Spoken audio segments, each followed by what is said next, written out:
Wallace. And I have Don Holly here with me.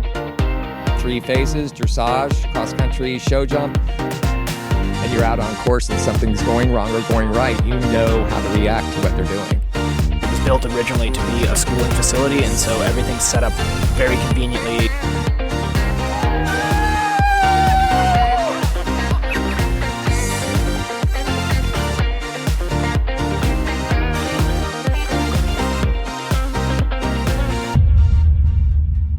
Welcome to the Jon and Rick Show, the voice of the eventing radio show, brought to you right here in Ocala from the Horse Trailer Pro studio. Very excited to be back in studio today, Rick. Yeah, the voice of the eventing radio show. Did you say that already? I did. You always do this. I love that because I don't listen to you. You don't hear a word I say. So it's kind of fun that way. Yeah. But look where we are. I know. I'm so It's happy kind to of be crazy. back. It's hot.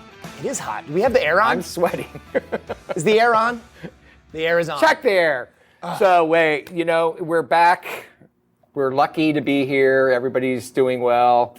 And we have a great night tonight. Yeah, I'm really excited. We've got Tamie Smith coming on. All right. The queen from the West Coast. Yep, so we get a little bit of California. And then we've got Sinead Maynard. Don't say help. I just call her Sinead. Just Sinead. I call her the Chanel model coming out of the mud at Rocking Horse. It was pretty epic. Like that. Yeah, that was a while ago, but That's okay. It's pretty awesome in my photo. mind. It's pretty cool. And then, of course, world famous show jumping course designer Chris Barnard. Yeah. Who he's is here. wicked good at push-ups. And he's really good. He got a good haircut. Yeah, I've tried to match him tonight. I got a haircut. You got a haircut. We all got haircuts. This was actually, I was just trying to trim my sideburns. And then By yourself? Yeah. Can't have Jen help you? I was actually in the bathroom, butt nude. Oh, great. Trying to trim my sideburns, and it just kept going. It was horrible. It actually looks better than you did the other day, so. That's because it's grown out a bit. Yeah, thank you. Well, with those guests and what's going on, a lot's happening in the world. The biggest news, I think, for all of us, is that we might be able to start horse showing. Yeah, it's pretty exciting. USEF has some new guidelines for that. Right. And you, being the information person that you are, we're our official reporter on scene for the webcast thing, and you know all about it. So tell us all about it. I do. So I don't really know all about it. I do know I went to the webinar with Max and Rob and Jenny Autry, and they presented what to expect, and they have an action plan actually on the USEF, USEA website. That action plan kind of goes through competitors, organizers. I think one of the main things is, and a lot of people kind of started getting upset, is that you have to have, will you grab that cover up? You have to have like a mask, right, when not mounted, right? And is that everybody at the horse show? Everybody not mounted, yeah. I mean, because originally I thought I'd heard it was like horse show employees, but it's everybody. If you're not walking the mounted, course, if you're coaching somebody. Correct. Okay. If you like, let's say you're at your barn and you're around your own people. Right. This is my interpretation.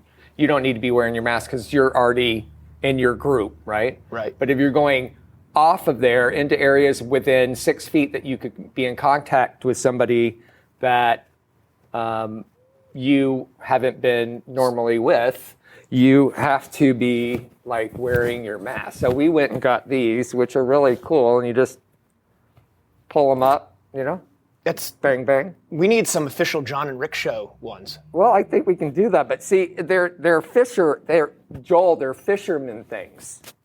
Some buffs. Yeah, they're AFCTOs, buffs, skaters. AFCO, yeah. Yeah. That's right. So you can AFCO. do a lot with them. You can be, you can become like a Paul Ohms girl, or, all kinds of stuff.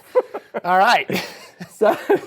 So, Where I think it's going to be tricky is, what about when you're walking cross country? Like, especially down here in the South in August when we're at an event, it is going to be hard to walk around cross country I think course. the main thing is you're going to up. have this on and you're going to protect yourself from the sun. So let's go with the benefits of no sun irritation. Look and at go you. with the fact that, You're so you can compliant. have it on. If you're going to get close to somebody, then pull the baby up and go, hey, how's it going? And then you can pull it back down. For some of us, like myself, it might be an improvement if you cover as much of it up as you can. And you can always do the whole head because you can go in the back and you can come, there's all kinds of ways you can do it. It's a good look. Well, I can't really, Briggs has got it all down, but I like it. There's different ways. Anyway, with that being said, I think there's other parameters involved, and the organizers are going to have ways of not having contact. And I think it can be done. We just got to have a positive attitude. Look, we're going to be able to show. Right. No, absolutely. We'll just get it done. Let's do it. And Chris can walk around and do Vince, his design and just be masked up and just don't use anybody to help him. You don't have to have a mask on. Ah, there you go. And so then from there, I wanted to actually just touch base a little bit on the Frangible Fence fundraiser, which you know about. Yeah. So I made a promise that if we could get to the next $50,000 mark. I think this was my idea. Yeah, this probably was your idea. Before the time that the first horse leaves cross country, I will get a rib tattoo right here that says horribly #Frangible now. And I'll get it big enough and I'll cry and complain and I'll probably I would say #I am Frangible. I am Frangible if you punch me right here. Yeah. And maybe I'll get Joel to come out and video it so he can make fun of me. I'm sure he'd love that. We'll make a thing out of it, but we got to get there. I think we're still 20 grand short, so we got to get this done. So if you do that for that amount and the next 50,000 you said?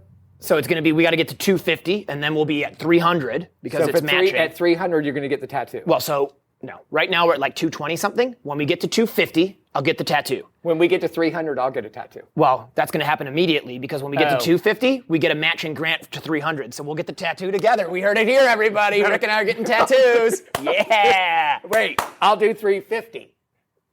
Okay. Okay. Deal. But you're still getting a tattoo when I get one. Now I'm sweating again. So that's going on. And then to help us get there, we actually have, starting today, there is a,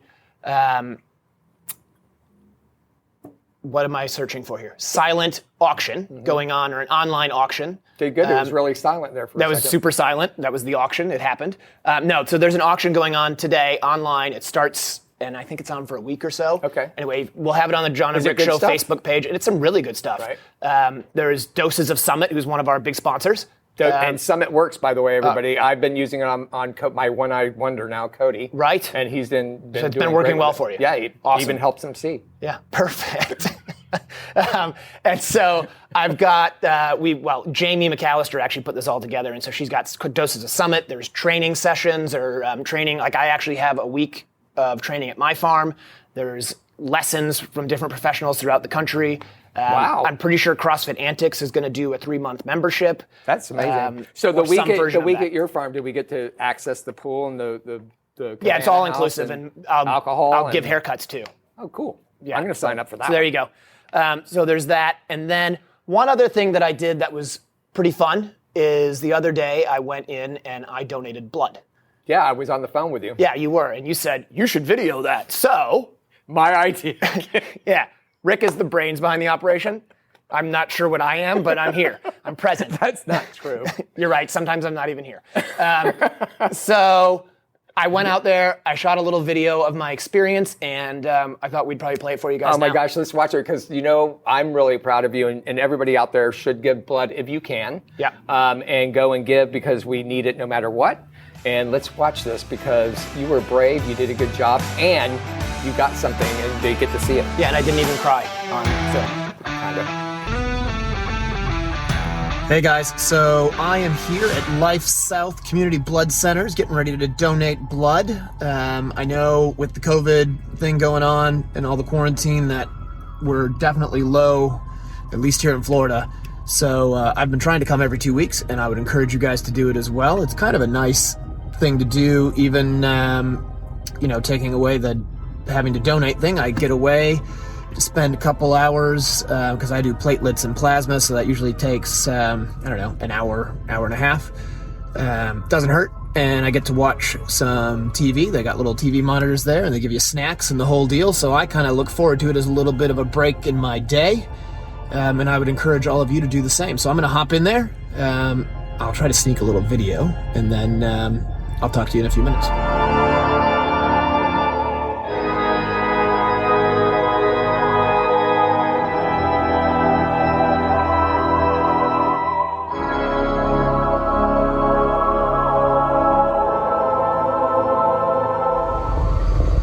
All right, guys, so that is done. Super easy. Caught up on YouTube and Facebook, and even watched a little bit of Netflix in there. Caught up on season 2 of Dead to Me, which is a really good show on Netflix. I highly recommend it. And even super exciting. I got a box of Girl Scout cookies. I opted for the Samoas. Where is it here? There. Yeah. Gotta love the Samoas. And I can't say that's going to be a regular thing every time that you donate blood, but it was a nice little extra today. There's the evidence. It took 43 minutes today. It was very fast and easy and painless. So other than one little itty bitty prick from a needle, it was no problem at all. And I got to drink a Pepsi, and like I said, I got my Girl Scout cookies. So if you want to do something to help out through this pandemic, or even really regardless of the pandemic, just help out a little bit, it is probably the easiest, laziest way to help out people. And you just get to sit in a big comfy chair and hang out, which is always kind of nice. So I'm going to go enjoy my Girl Scout cookies. Talk to you guys later. All right, so I loved the Girl Scout cookies. I have to admit, I got the box, and I was like, oh, Caden is going to love these. And then somehow, You ate 'em from the all before you got drive home? from the blood donation site to home, which is only like 15 minutes, they were all gone. So were you in your Corvette? Yeah. And was your hair blowing out and your cookies going in your Well, mouth? I had and this like- haircut then, so It doesn't matter. Hair's not still sure if I blowing. did, but yeah, Let's go it with was- it. yeah. Did you have a Monaco scarf on or something? I looked awesome. Yeah, that was fun. That's But awesome. Everybody, you should go and do it. It's super easy. And like I said, I got caught up on Dead to Me, which actually now I'm finished with. And that was a great show. And yeah, had a good time. Look, I'm just happy to be in your presence. It's kind of giddy and fun, and I like it. So, All right, awesome. I feel honored. I'm not sure what that's all about. well, we're going to have Tamie coming up next. Is that right? Yep, so we've got Tamie Smith coming up here. We got her all set to go. So we'll be Great. right back with Tamie. Sweet Dixie South is an equestrian facility built for the lifestyle of eventers of all levels. Whether you are coming to Ocala for the entire season, a week, a month, or a year, this beautiful 160-acre farm is the place to settle in and enjoy your time with horses. They offer a full cross-country course with 2 water features, banks, ditches, and amazing footing to gallop, a spectacular all-weather footing ring, large grass jumping fields, and dressage rings. Located in the rolling hills of North Marion County in Reddick, Florida, Sweet Dixie South has 100 stalls and numerous paddocks, apartments, a line of camper hookups, washer and dryer amenities, as well as common areas to complete your experience during your stay. Under the ownership of Mike Campbell and the management of Can-Do Joe Adams of Top Rail Tack, Sweet Dixie South has transformed into a premier eventing training facility in Florida. Go to www.sweetdixiesouth.com for more information.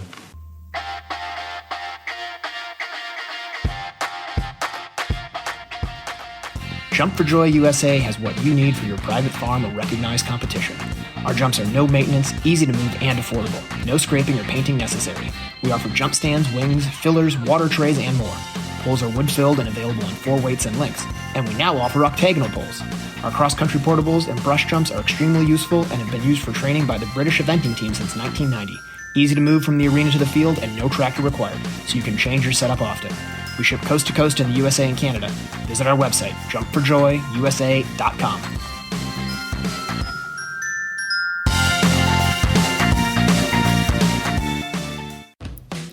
The equestrian life has big highs, heartbreaking lows, and so many moments of self-doubt. From CCI 5-star to starter, every rider needs a support system and a cheering section. A care package filled with equestrian goodies can be the perfect way to celebrate, congratulate, or commiserate. Let Present Pony do the work so you don't have to miss an opportunity to express your love and support.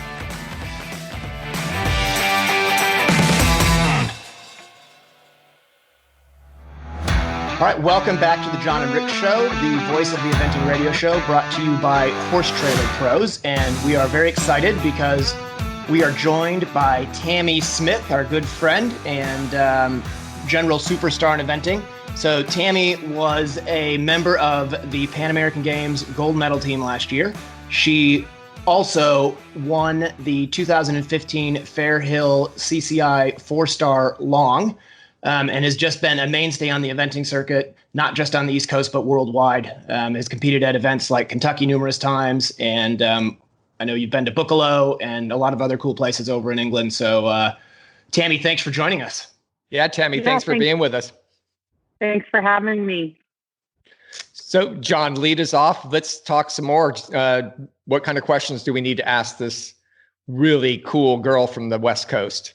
Well, I think really the first thing that comes to mind for me, Tamie, is obviously you're a big star in eventing in North America, and you have at some point in your life made the choice that you were going to stay out in California and keep your business going there. And there's got to be obviously some challenges and some advantages to being out on the West Coast competing on a sport that in North America really is dominated on the East Coast. So I just wondered if you could just talk about sort of maybe why you have chosen to stay in California. Obviously it's home.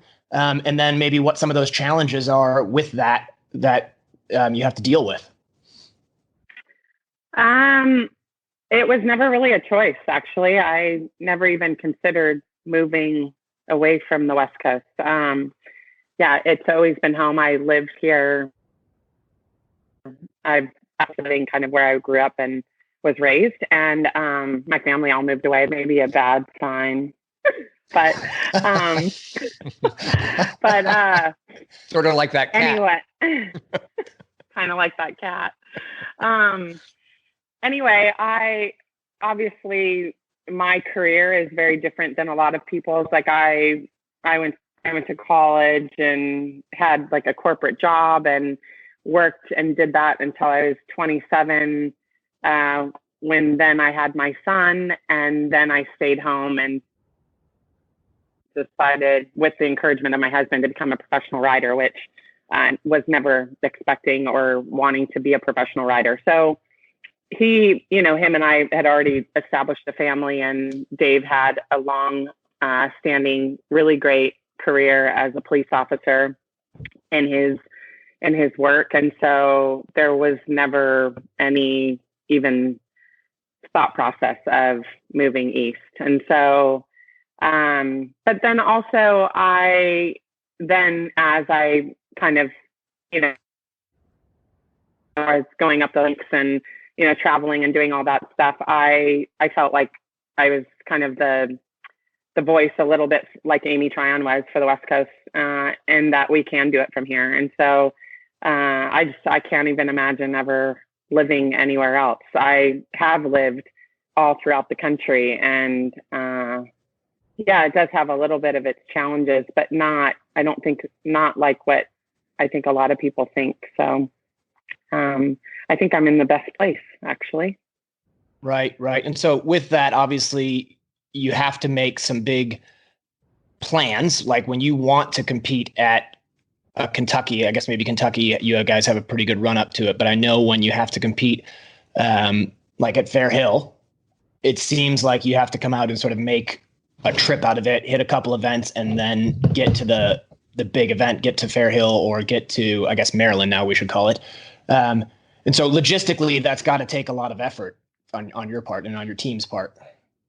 I think the way I've done it throughout my career, because I started much later than a lot of people do, so I was lacking a lot of experience. So I needed to kind of, basically do it with, hit a bird with two, what is it? One. Kill one bird with two stones. Kill a bird with two stones. No, two birds with one stone. Two birds with one stone. Yeah, there we go. We're really smart. Oh gosh, y'all are just on top of it. Whoa.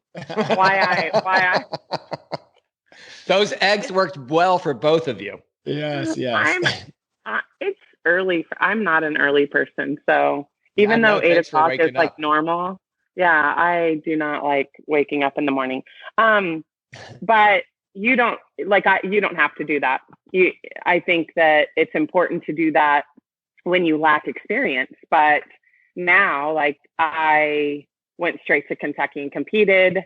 I went straight to Buccleuch and competed, and came straight home. And so when you are lacking experience, you most definitely need to go east and compete against all the, best in our sport in North America, and measure yourself up against everybody. And, I'll never forget my first trip to Fair Hill and being in the show jump warm up. And I'd never actually ridden in a ring with somebody who had a pink coat. And I was the only one with a navy coat. It was very intimidating. And so that's just something that you have to kind of get over mentally from a rider standpoint. But we are in a place now on the West Coast where we can prepare here. We have fantastic events that we can lead up to big competitions. And in fact, I think I've had my best results when I've stayed home and prepared. Right. And so with that, I think, you touched on something earlier, which was, it seems to me Amy Tryon was sort of not the first person from the West Coast by a long stretch. Walton. I know there were lots of people before that. Yeah, Joe Walton. But Amy was, in my generation, the first big name person who came out here. And I remember she came out and I remember thinking, I think she was at Radnor the first time. And I thought, who is this girl? Like, I've never seen her before. And she just rides like a demon out there. And so you, in my opinion, have sort of taken that torch of like badass cross-country rider out there from the West Coast going out and getting it done. And I think that naturally has to inspire a lot of kids from the West Coast to feel like they can do it too. And, I know you say you never had a choice. That's where you live. That's who you are. You're a California girl for sure. But you do inspire a lot of kids to go and sort of pursue their dreams and feel like, being on the West Coast isn't going to limit them. And that's pretty cool. And I just, wonder if you have any advice for that, 15, 16-year-old kid who's in California and feeling like, okay, maybe I can event at Galway Downs every once in a while or go to this event on the West Coast or that event. But if I really want to do it, can I do it from here?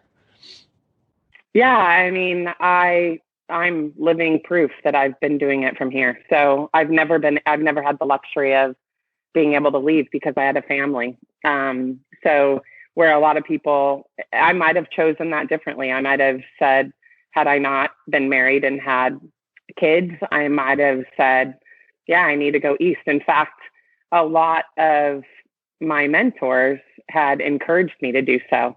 So I might have listened to them, but luckily my family was predominantly, more important in, besides Dave would have never left California. So, and so if anybody's met Dave, they know I hit the jackpot. So I couldn't have left Dave. But I did go, I have gone east and I've stayed, months at a time. And I've even gone to the UK and stayed 3.5 months there. And I just know, like, it's easy for everybody to say, gosh, it's so hard to live on the West Coast. But if you have never lived here, like, life is really easy here.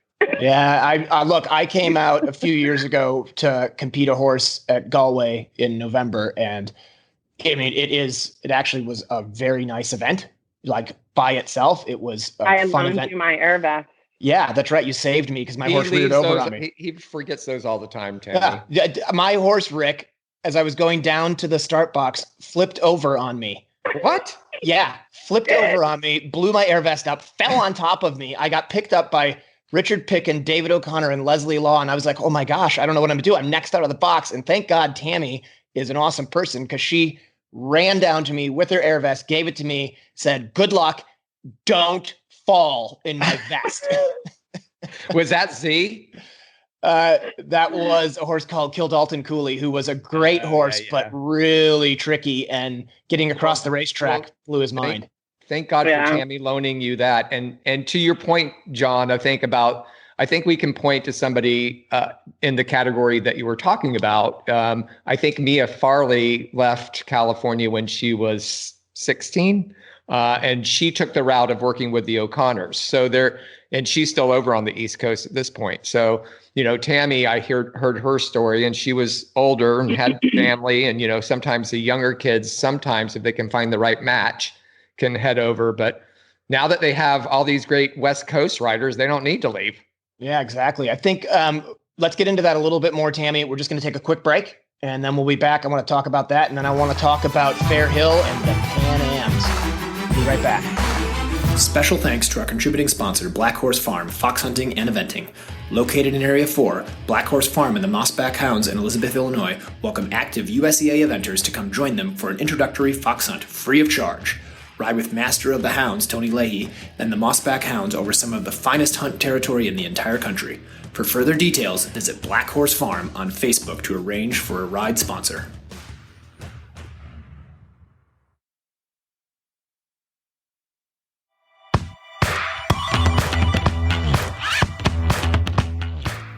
ERA of North America is the voice of the rider, to assimilate and leverage the collective voice of North American riders, equine professionals, and owners. ERA of North America works to improve the overall safety, welfare, visibility, and growth of the sport. Be sure to go to www.eraofna.com and jump in. You can compare, you can contrast, but in the end, there's only one ultra-premium horse feed. Pro Elite Horse Feed. Its nutrition lock formulas ensure quality. Its advanced amino acid profiles maximize performance. Its regulated starch and sugar levels mean confident calorie sourcings, and its superior digestibility leads to an overall healthier horse. When it comes to feeding your champion horse, there is no competition. There's Pro Elite Horse Feed. For more information, visit www.proelitehorsefeed.com. Welcome back to the Jon and Rick Show, the voice of the eventing radio show and sponsored by Horse Trailer Pros. We're coming back with the great Tamie Smith out there on the West Coast. Thanks so much for being with us. Jon, I think we're going to have her lead off with talking about a really cool horse she had that she won the 2015 four-star. Still has them. Sorry. That was not had at the time and still has right now. Tell us about that cool black dragon that you have. Black Stallion. My bomb. He is the most magical and most heartbreaking horse that I've ever had. But he's going strong now, and it was a little bit of a fairy tale, actually. I'll never forget Alex Ahern, who was competing and riding him. She rode him at Fairhill on the 2-star, now the 3-star long, the year before. And we walked the course and it was raining. So much rain and mud, you couldn't see the first fence because it was just covered with mud. And she said, "What if he hangs a leg?" And I'm like, "Al, this horse will never hang a leg.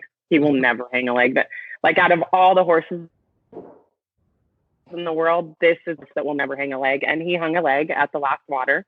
And she managed to just spider monkey stay on and make a circle, and she had some trouble, but she finished. And I think that scared her. She sat me down and was like, "I don't know if I want to do this." And anyway, fast forward to then the next year after she made the U25s, and she got a fun, I don't remember what grant it was, but it was a really cool grant and just promising kid with this great horse. And she said, "I really want you to start taking over the ride on my bomb." And I was like, "I don't think you realize what you're saying to me right now." And we were sitting at dinner and she's like, "No, that's, that horse is, I know how great that horse is, and I'll never be able to take him to where he needs to go. And you need a good horse." And anyway, fast forward, then that whole year was just like a fairy tale. It was one win after the other. In hindsight, I learned a lot because I ran him way too much, and nobody grabbed me by my throat and said, "What the hell are you doing? Well, why are you going and going and going?" In fact, it was the opposite. It was, you have to go there and you have to win that, and then you have to come here and you have to win that. And then once you win all these events, then we'll take you to Rio next year. So I did it, and he won, and then he was limping at the end of the year, and it was so heartbreaking. But a lesson that you what is it? What's it's the experience you get after you get it. Yeah. There you go. We're really good at sayings. I know it in my head. I just can't repeat it. Yeah, but it was so cool to see, because you're right. You had such a great year. You came out, and it was 2015, and you just dominated everybody. And it was, for me watching, it was so obvious that you you were going to go to the Olympics the next year. And then, like you were saying. Yeah, so he didn't have a significant injury, actually. It was kind of a weird, he must have had some sort of impact injury on the outside of his tendon. It's like it ricocheted up his tendon, which I've never had a horse have that kind of injury before. But we knew how great he was, and he was young. So we were super conservative. Yeah, because he was 8 at the time. Right? Yeah, and or 9 or whatever. But we just were like, you know what? I just went. I almost, the pendulum swings both ways, and I just went to the opposite end. I went from full throttle, like nothing, everything's going to go right, to whoa, and put him a little bit in a bubble. And we rehabbed him from that, and he just. It was just like, it's almost like when you have that much success, you end up following it up with that much turmoil. And this sport is so difficult that way that it was just one bad luck thing after another. He got some sort of like stomach infection and had to be in the hospital for, I don't know, 2.5 months. And then fell in the trailer. Heather Morris is my best friend, and we had went to a competition, and I had ridden him at the competition. He'd come back and done the intermediate there, and she took him home in her trailer, and he'd never been in her trailer. But I was staying to school with some other horses, and she takes him home, and he ends up falling down weird. She had these really big fans in the trailer, and he's a really spooky horse. Anyway, he ends up like ripping his shipping boots off and ripping his hip off and ending up like in a leg cast from slicing his leg practically off. And that was a fun friend conversation. And you're still best friends, which is pretty cool. Yeah. So you went through all of this, Tamie, and then suddenly it was like a phoenix rising out of the ashes, because you end up on the Pan American Games team in 2019. And I would like to input Tamie a little bit, because I saw you on your comeback, and I remember very clearly, I think it was Stable View, you being pressured to run, and you were like, I'm not running. And I thought that was pretty cool. Might have been there, might have been somewhere else, but I overheard you really taking up with your horse and making sure that whatever you were going to do, it was going to be the right decision. I just remember that clearly. And I respected you so much for that. That was very cool. Yeah, thanks. It is something that you have to learn. I mean, you have to know what's right for your horses. And even, that your coach and the selectors, they're only doing what and suggesting what is best for the team. So they have to produce results. And so, it's up to you, and you're your horse's advocate, and you have to just say, yes, that's right, or no, that's wrong. And actually it was the Fleecerks Royal horse that I didn't. That's right. Before Buccolo, and she hadn't run since Rebecca Farm, and they all thought I was crazy.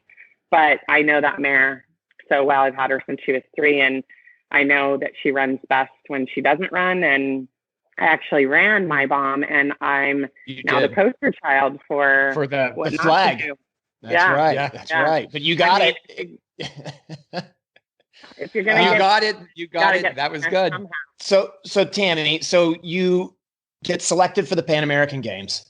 You were one of the favorites to win the entire thing. You had a good dressage. You were in position to win that competition, and then. Take us through that a little bit. I know that's kind of a hard conversation to have, but I know it's something that it happened. It's real life, and take us through the weekend. Sort of what happened. I felt very confident going in. The horse felt like $1 million. He was sound. We did a cross country school very conservatively. I think we all were very surprised by the course design. It was very twisty and turny. And, I think I also underestimated the fact that I hadn't done a lot with him since his comeback.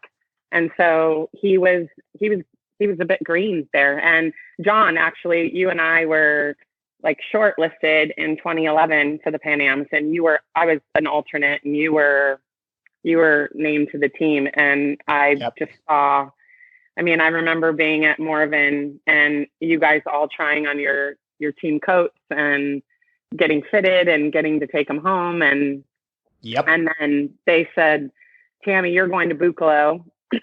Like, we want you to go to Buccolo, and the rest of you are going to go. And Lynn Szymanski ended up sliding into that spot and going down to Florida to train before Guadalajara. And I just remember being over at Buccolo and then getting the announcement that no, it was actually Marde Moore. Oh, there you go. That's a whole nother chapter. No, but it's a great point, Tamie. Like you and I, like you said, we were talking about this, and it's such a fine line. It's such a similar situation, and they both, honestly, the end result sucks because you've got a gold medal sitting in your house that you probably don't really love to look at because it should be too. And I have a pink coat sitting in my closet that I don't really like to look at because I can't wear it. And it's that fine line of, I probably over-prepared my horse and broke it, and you probably didn't quite do enough with your horse and didn't win it. Yeah. And it's a tough one. And I feel for you. It's tough, but you did go there, you did represent, and you did get a team gold medal, which is pretty awesome. Yeah, that is awesome. And just for all those listeners out there, because sometimes we don't have people that really understand what we're talking about. And so let's inform them what a pink coat is, because a lot of people out there in the eventing radio show or some other people picking up, what is a pink coat and why do we want it so bad? Well, it's a team jacket. I mean, it's the color red, scarlet. I think that it comes from back in fox hunting military days. So it's very traditional. And eventing, to get your pink coat, like not in all sports, but in eventing, to get your pink coat is very coveted, and it's just the ultimate honor to be able to, finally earn that jacket. And I remember getting it like right before we left for the plane, and just seeing it, just like, that's my jacket. And then putting it on that show jumping day is just really bittersweet, because I was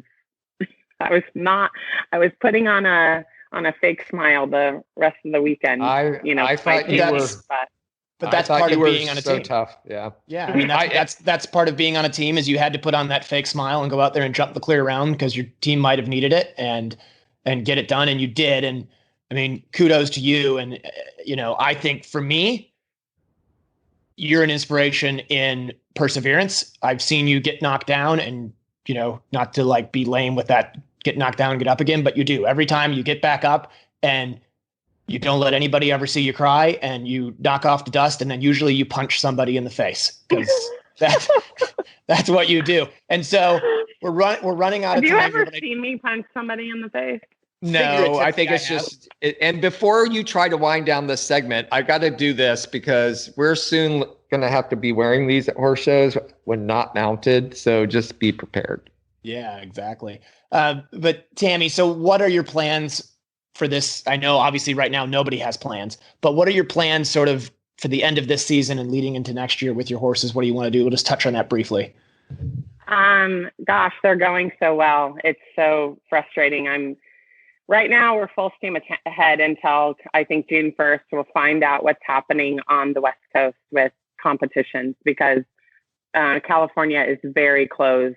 It's not like where you guys live, where you can still kind of go do your thing. We're very closed down. So either I will, we'll start opening up and we'll start preparing for Maryland, Fair Hill, and potentially maybe the AECs, or I'll be coming east to torture you guys. It'll be perfect. Fun. I'll make sure that I stay clear so we don't get punched in the face. Right. No, that's a good she thing. Would never punch me in the face. Just you. No, I would never. You would never need a reason to be punched in the face, Rick. See? Yeah, there you go. I do.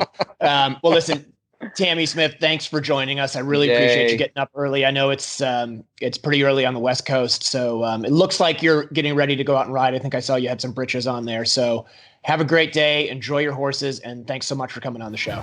Big hug. All right, we'll be right back.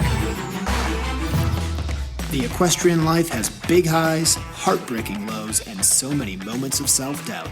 From CCI 5-star to starter, every rider needs a support system and a cheering section. A care package filled with equestrian goodies can be the perfect way to celebrate, congratulate, or commiserate. Let Present Pony do the work so you don't have to miss an opportunity to express your love and support.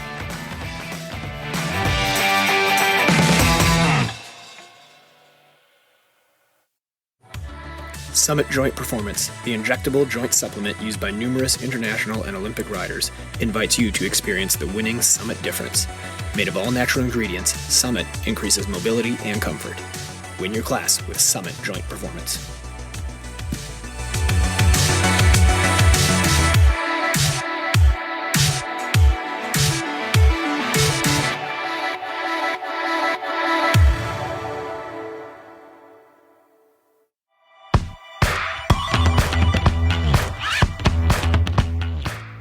ERA of North America is the voice of the rider, to assimilate and leverage the collective voice of North American riders, equine professionals, and owners. ERA of North America works to improve the overall safety, welfare, visibility, and growth of the sport. Be sure to go to www.eraofna.com and jump in. Well, welcome back to the Jon and Rick Show, the voice of the Vending Radio Show, and we're here at the great Horse Trailer Pro Studios for the first time back since COVID, and guess who we have here? So we're really excited because we have Sinead Maynard. Sinead, thanks for joining us. I got it right. It's just Sinead. It's Sinead. So we're excited. Sinead has gone on and won numerous titles and accolades at the top of the sport of eventing. Her achievements include a silver medal as part of the U.S. Nations Cup team in Buccalo in 2010, placing in the top 10 at the prestigious, used to be Rolex Kentucky 3-day event, at each of her 3 appearances there in 2011, 2014, 2016. This is a long list of accolades, people, so hang on. She was 15th at Burley in 2011, second when she went back in 2012, and I remember that vividly because it was this close. She represented the U.S. on multiple teams and including being named to the first alternate at the 2012 Olympics in London, England, and also the reserve for the 2016 Olympics in Rio, also this close. And she rode as an individual at the World Equestrian Games in Normandy, France in 2014. Bam. So there you go. We're excited to have you. 27 years later, here we are. Yeah. I had to pair. She sent me, I'm going to tell you guys, she sent me a bio. It was 4 pages long. I didn't do it. Somebody else did that for me. And I had to pare it down to that, so you're welcome. We love having you here. I love being here. I was like, I feel so awkward socializing. I don't know what to do. I know, it's kind of weird. Hello. We're used to having your other 2 babies with you. I know. You know? Who's babysitting Tick? When I left, he had 1 beer and he was painting our new house, and I just was like, I'm out. Awesome. I Cool news, He had though. actually written his name on the wall. Like, that's what he was doing. He was like, you got to come see what I did. And I was like, that's our living room. That is a very true story. So you have a new house. Well, we have been, since we bought our farm, we've been trying to get into the upstairs apartment. Right. Well, there was never an apartment, there was a hayloft. So we've been slowly renovating, and then now we've got walls up, and yeah, we've been laying floor. I have like a torn muscle in my back from laying floor and That's not getting you out of the push-up challenge. Not doing it. I thought I'd just put that in there, but The push-up challenge. yeah, that is circulating. So that's exciting, though, huh? Mm-hmm. So right now you live off property just down the road. Yep. Mm-hmm. At another farm. And so this will put you on We will property. all be, yeah, there's nothing, I mean, we love, it was a huge thing. I think, as we all know, like, we spend a lot of our careers renting, but once you actually kind of buy something, and what we have is not anything fancy or special, but it's ours, and it's special because of that. That is special. Yeah, absolutely. so we've been building, teach a clinic, build a paddock, like that sort of thing, and this year we're finally ready to try and get over there because That's awesome. Yeah. So I'm excited, but it's been a pretty intimidating process. But now I feel really like empowered. Like I feel like I could. It's going to happen. It's like you're an adult. I'm like an adult. Yeah, I can pretty just awesome. I can put the floor down. So do you have things you want to talk to her about? Because I have something I want to talk to her Well, about. I do. Do you want to go first, or I'm should very I? scared because I said nothing was off limits. Paper, scissors? All right, rock, paper, scissors. 1, 2, 3. Oh, that's dynamite. 1, 2, 3, throw. Is this All right, ready, fair? go. I always do that. Go. 1, 2, 3. No, you did it early again. 1, 2, 3. No, Rick. Shoot. Okay. 1, 2, 3, shoot. Okay, you go first. All right. All that to talk about. I'm excited. So great. Rocking Horse. I Oh remember my it God. very well. We were talking. sorry. We were all kind of playing around. There was a I hold think on. paper is starting to trump scissors, right? Like, There was a hold on course, right? And we were all kind of. It was kind of long. Nothing serious at that hold. oh, that but jump judge, what was her name? She got lost. Oh, that's right. Lost. So we were all kind of batting around fun things, and then Sinead goes, "I just want to go and get this done." Well, I got it done. Tell us what happened. Rode that to the ground. Tell us what happened there, because the picture lives on forever. And I got to tell everybody, this woman cannot take a bad picture.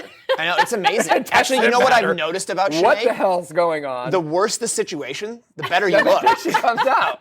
So tell us I what practiced happened. that. I'm very good at. Anyway. Coming out of. Yeah, I needed Yeah, to good stop job. that sentence. Thank you. I'm learning. I'm growing up. I just completely wiped out in the water. It was the fourth time I had been out actually on that preliminary course, and it's a beautiful horse, and he was just rocking and rolling and just lost his footing and went down in the water. And the last thing I remember was, well, it wasn't the last thing. I thought he was going to come up. Like you know when you get the feeling like, Right. oh, okay, You're gonna okay, go down. we're good. And then I was like, oh no, and I just went flying off to the side and So exploded. what made you crawl out? I was underwater. I mean, like the will Eventually to you- survive. Eventually, you want to breathe. I was like, I'm underwater, and then I literally was like, I'm still underwater.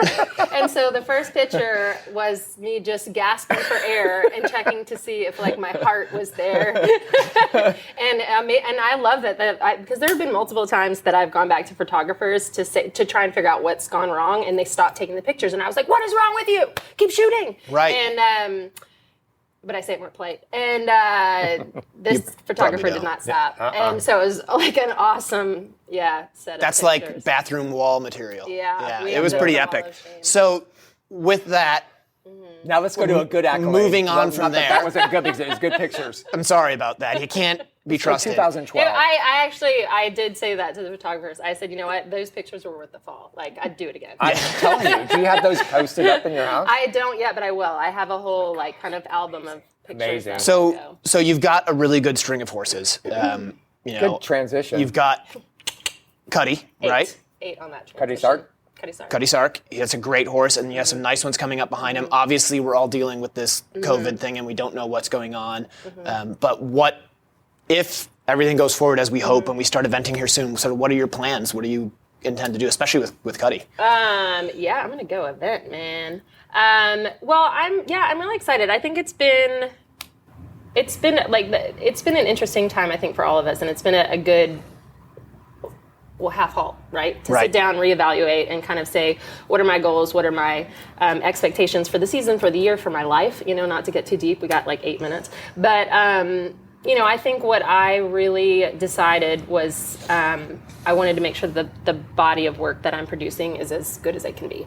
And I've got some lovely horses, and instead of being so caught up, which we've kind of been trained to do since we were quite young, like we're going to this 3-day, that 3-day, this 3-day, this, to build my season upon where the horse is at. And so all of my horses actually were aimed at fall 3 days anyway, because they were all in kind of transitional phases in their work. So Cuddy will come out and hopefully get back going at the advanced level, and hopefully there'll be a later fall 3-day for him to go to. And I've got a couple of nice young ones that will be stepping up to the 2 and 3 star level if they're ready. But I'm not really interested at this stage of my career in being an also ran.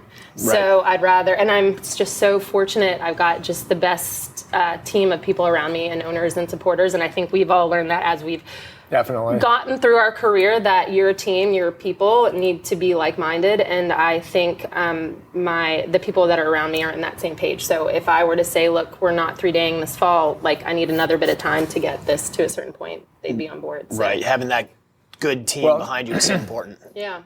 Yeah, knowing the horses, knowing where you want to go, know the safety for what you want to do, and knowing that they're not prepared, you need to wait. Yeah. So, I mean, that's the premise and the message we're sending forward throughout the whole sport, not only at the advanced level like you are, but also from beginning novice all the way up to where we are. Well, it's a crazy thing to me, like now that I'm a little bit older, like it is a crazy thing, like the horses I've taken levels knowing I should not have been taking them at level, and still having a talented horse and good training and a good skill set still in my head going, but might be a little early. Yeah, like maybe. So, and then I have a really wonderful 8-year-old horse called Staccato Bronx that I've had since he was a 4-year-old, and he's owned by the most amazing family, the Callanan family, and they've never once pushed me with him, and he's just been slow to develop. He's kind of a tough Irish horse, but in the best way. Yeah. Slow to develop. I'm still working on developing. Yeah. But it's been so wonderful with him because he,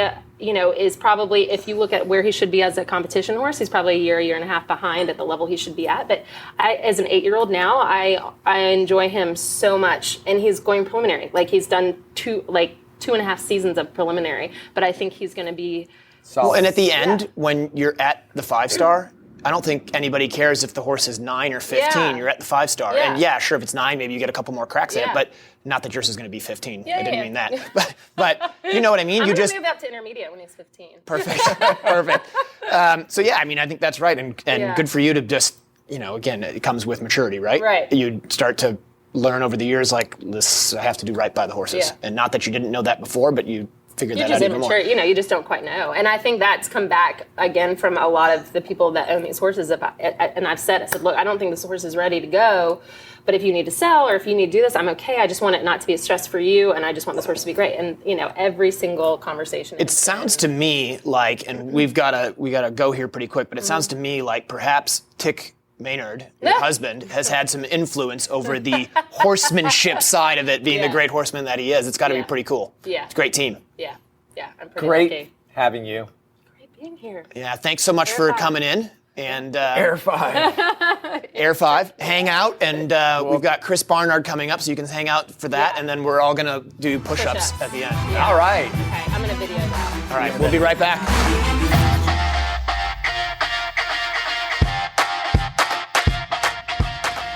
Jump for Joy USA has what you need for your private farm or recognized competition. Our jumps are no maintenance, easy to move, and affordable. No scraping or painting necessary. We offer jump stands, wings, fillers, water trays, and more. Poles are wood-filled and available in 4 weights and lengths. And we now offer octagonal poles. Our cross-country portables and brush jumps are extremely useful and have been used for training by the British eventing team since 1990. Easy to move from the arena to the field and no tractor required, so you can change your setup often. We ship coast to coast in the USA and Canada. Visit our website, jumpforjoyusa.com.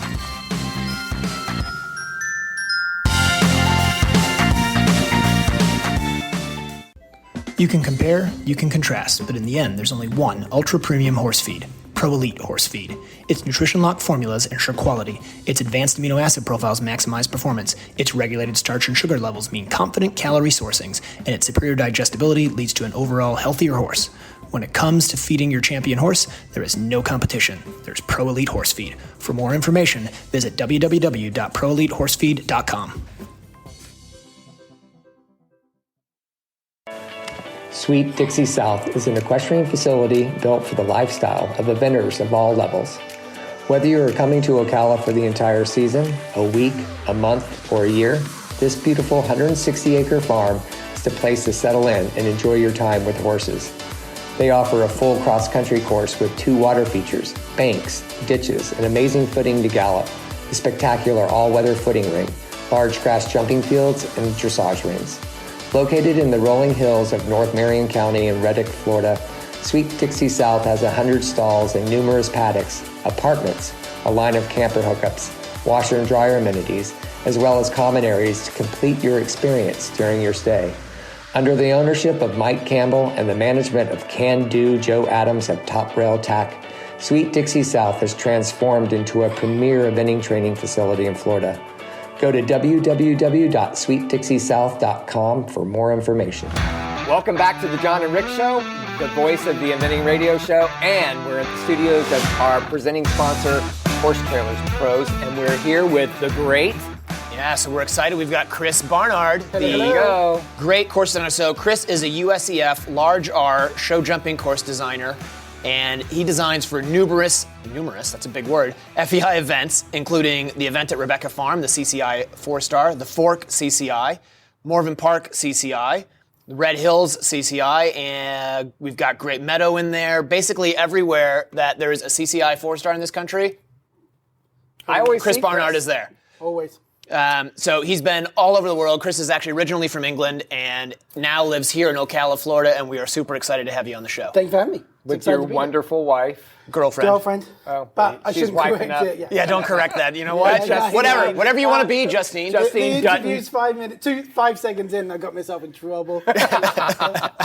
Well, welcome to the show. Thank We're you. excited Thank about you. having you here. And how's it been going since all this COVID's been going on? Good. I mean, we've stayed home. Yeah. You know, like Justine and I, we are very lucky to have the farm, and we've stayed down for 3 years now. So we stay home, go to the grocery store, go to the feed store for the horses, and that's about it. But, And then the cool thing that you have started back since we could is your show jump, your jumper shows at your farm, where you let people like schedule time frames come out, and we get to enjoy your design. And that's the idea. I think, you know, for us going forward through this summer, I think that's the way we'll run it. I mean, everybody's free to do whatever they want, Right. but I think it just, for us, it's a way to sort of keep it safe. Right. And So, just to interrupt for a second, Yep. for those who don't know, so That's a good segue. Good. Chris- Describe it. so Chris and Justine have a farm here in Ocala, and as soon as the restrictions in Florida were lifted, they scheduled a competition where Chris set up a show jumping course, and then you, as a farm, put in an entry to say you want to come to the event or the horse show, and then they give you a time slot based on the number of horses you have. So I actually went there. It was a great time. I still have to send you the invoice for Caden's drone footage. As you do. But it was great. We went there.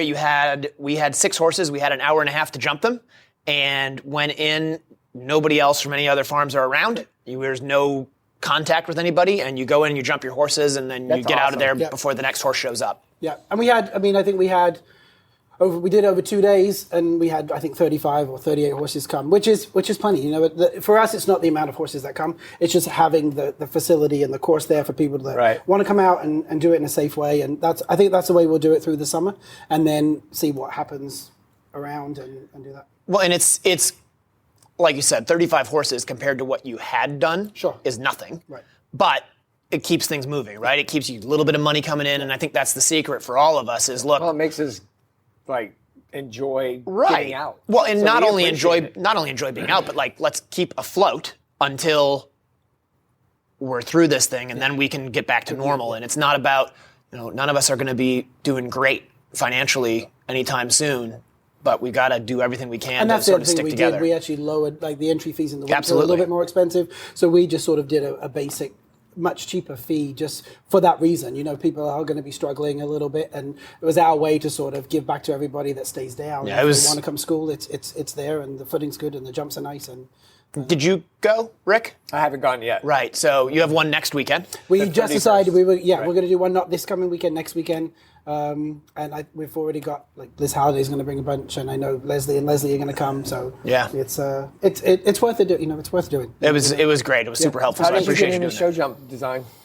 Oh God! When I was in England, or actually when I left high school, I moved to Scotland and worked at Glen Eagles in Scotland, and then did my BHS training there, and then they ran BSJA recognized jumper shows. So I got interested in it by helping the course designer that would come in. And then when I came here in 94, I'm old, 94, I went to Millbrook Equestrian Centre, and they obviously have the horse trials there. So I got to be able, because you didn't need a license to build up to advance, so I could do the horse trials. And I did that for God knows how many years, 14 years, but picked up other stuff. So that's really... So I've got a question as a show jump designer.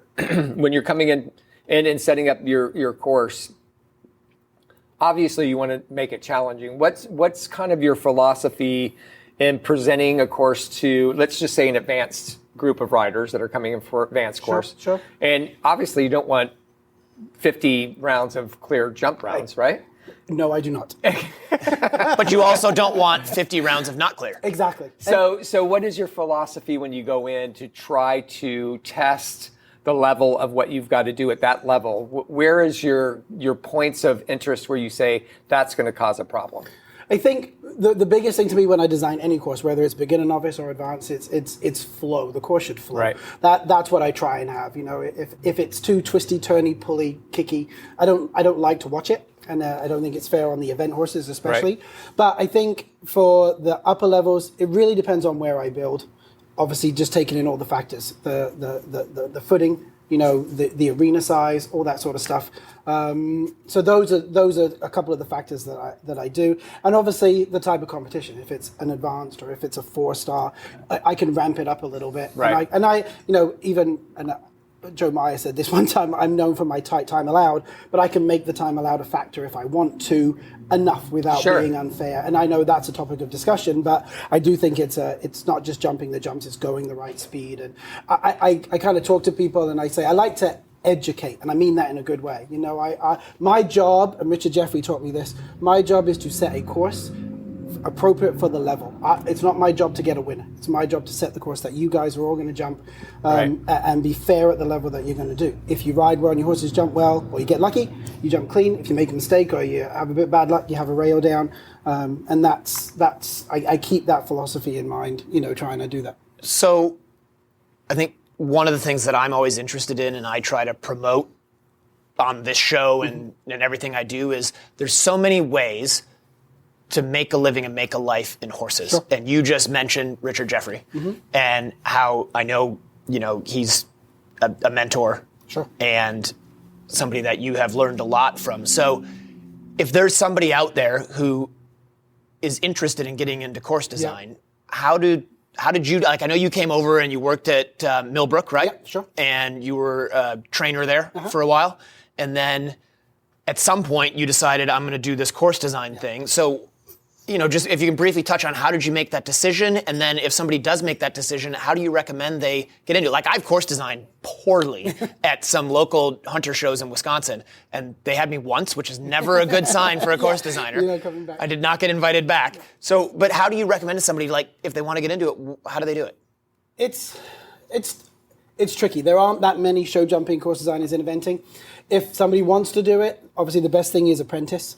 You can look on the USEF website. I'm a USEF jumper course designer, which obviously feeds over to the USEA, but there is a USEA eventing show jumping course designers. But if you wanted to design show jumping, and that's your thing, you really want to become a USEF jumping designer. Yeah, and there's a small R first, then your large R, and then you can go up into the FEI. So how much time is committed to doing this? If you started and did it yourself and you wanted to become... It's not easy. Like, it's not meant, if you've got the knack for it and you've got some skill and you've got some feel, that's the easy part. It's actually time consuming. It's like becoming any official. It can be a little bit expensive and time consuming. I had to make the decision to give up.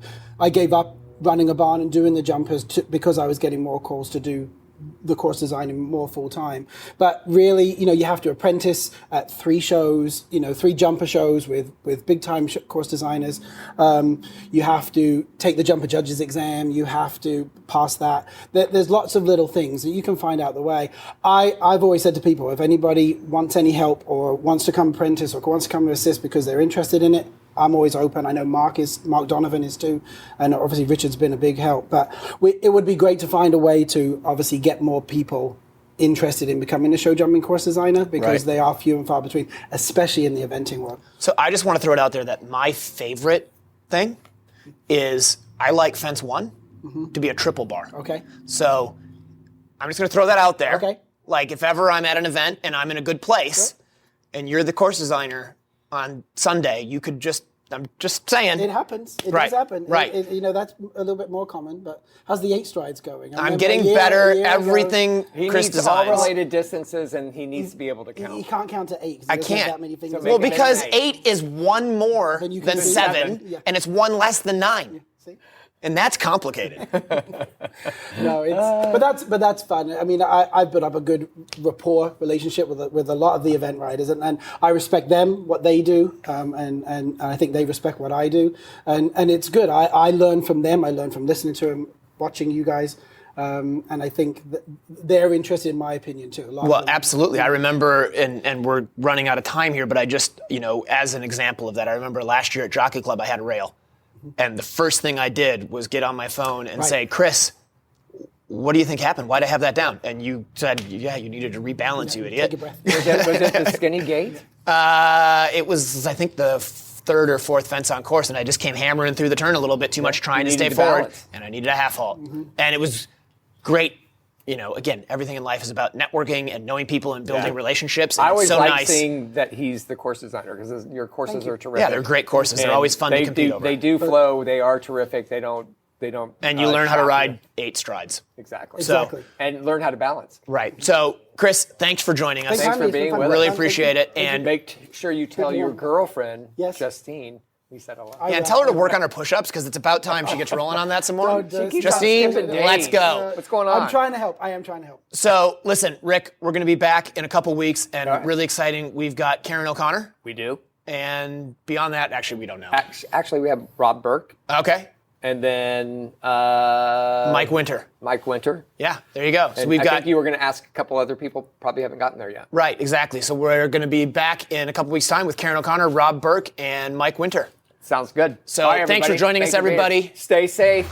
And remember, get your mask for the horse shows and don't cause a fuss. Rick Wallace.